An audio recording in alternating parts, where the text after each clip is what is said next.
Prenons un exemple propre à toutes les communautés. Les habitants craignent que la charte comporte des mesures contraignantes, voire des interdits incontournables défavorables à la chasse. Or, aujourd'hui comme hier, la chasse demeure une ressource vivrière indispensable. Sur ce point, depuis longtemps déjà, sont organisés dans les communes des débats pour rassurer les habitants. Ces réunions sont aussi l'occasion de réfléchir ensemble aux moyens d'assurer la pérennité de cette ressource naturelle.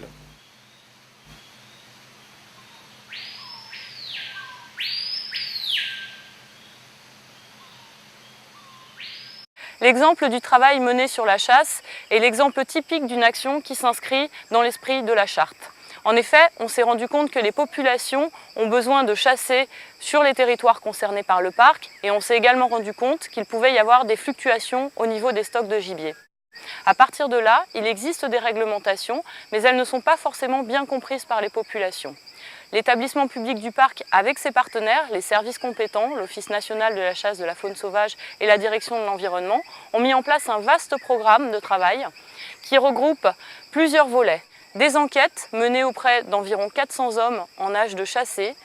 Ce qui est important de retenir, c'est que ces enquêtes sont menées par des enquêteurs locaux recrutés au sein des populations du Maroni, de l'Oyapock et du centre.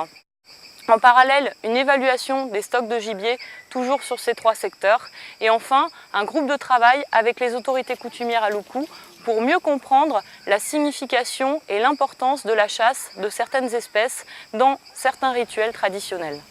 À partir de là, on espère qu'on va pouvoir déboucher sur des actions concrètes d'adaptation de l'action publique afin de prendre en compte ces modes de vie tout en préservant la ressource et la faune.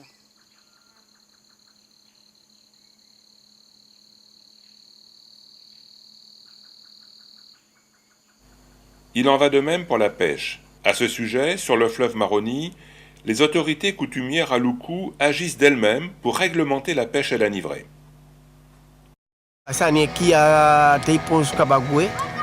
Au niveau de la livrée, nous avons constaté que lorsqu'on fait de la livrée, ça élimine beaucoup de poissons là où on l'a fait. C'est pour cette raison que nous avons fixé un arrêt de la livrée pendant 5 ans. C'est une bonne chose pour notre communauté. Et après cette période de 5 ans, nous pourrons y retourner pour pêcher de nouveau. Aujourd'hui, nous avons constaté qu'il y a une apparition de beaucoup de matériel, filets, l'introduction des harpons, où on pêchait à la canne à pêche.